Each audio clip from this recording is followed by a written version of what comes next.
Peggy 18.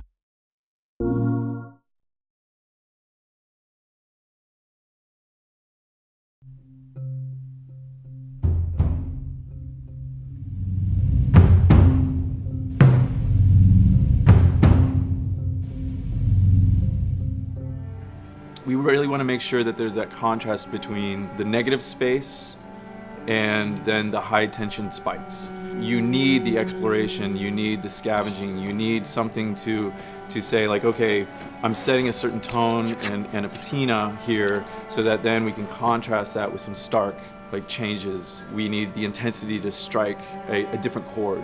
That only works if you have the negative space to play off of. We wanted you to be forced to make some choices in the world that showed how depleted the resources were.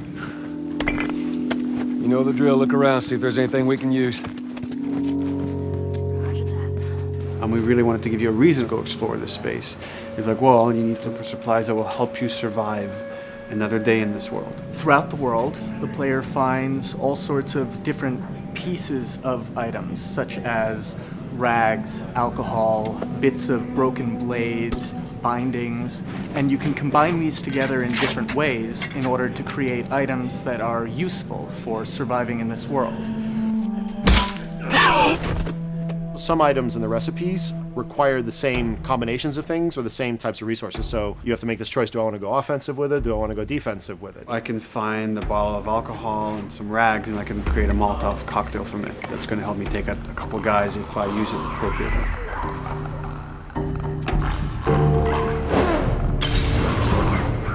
Or I could use those same ingredients and craft a medkit.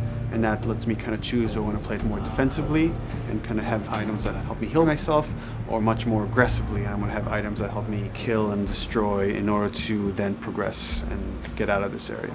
Molotov and Medkit are not the only ones that have these interesting overlaps. You can craft a shiv out of a binding and a blade so that you can sneak up behind somebody and take them out more quickly and more quietly, or it can be used to jimmy open locked doors. So you are expending a binding and a blade in the hopes that there's going to be something awesome on the other side of that door. Or you could craft a melee upgrade. So you might have some nails that you've picked up or a pair of scissors or something. You're going to be able to use bandages and use these things to attach them to the 2x4. So now you've got a more powerful melee weapon. This is something you're going to be able to run and take down an enemy in a single blow. Alternatively, you can use those same type of nails to make a bomb. This is something you can place in the world and they're going to be able to trigger it. Since resources are limited, you stealth past an encounter, you're not getting the stuff that was encountered. Not just the stuff off the guys that you would have taken down, but also in terms of what's in the environment for you to scavenge. So you have to balance that risk versus reward, but it's definitely all a part of the choice. And sometimes the world doesn't give you a choice. Sometimes the battle breaks out in a way you didn't expect, and you have to make decisions, like in the moment. So that's another reason why we did the whole crafting system live. We didn't want the player to have to scroll through a long list of different items. We wanted it to be the absolute minimum amount of button presses.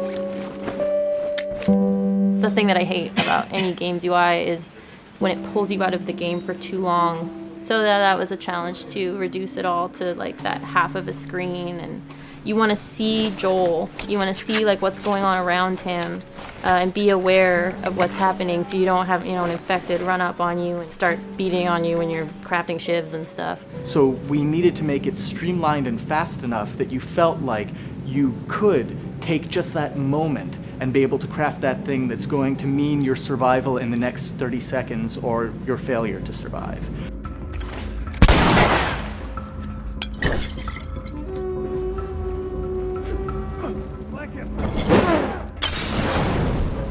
The brutality of the encounters is allowing us to reach into the tone of the survival aspect of the game. When something comes up in their way, whether it's a human or infected, then Joel and Ellie, you hear them whisper to each other and you see their animations change. Everything, their whole demeanor reacts to the scenario in front of them. And that's the same feeling we want you to have when you're holding that joystick. It's just like, oh, okay, what do I have in my inventory? How many are there?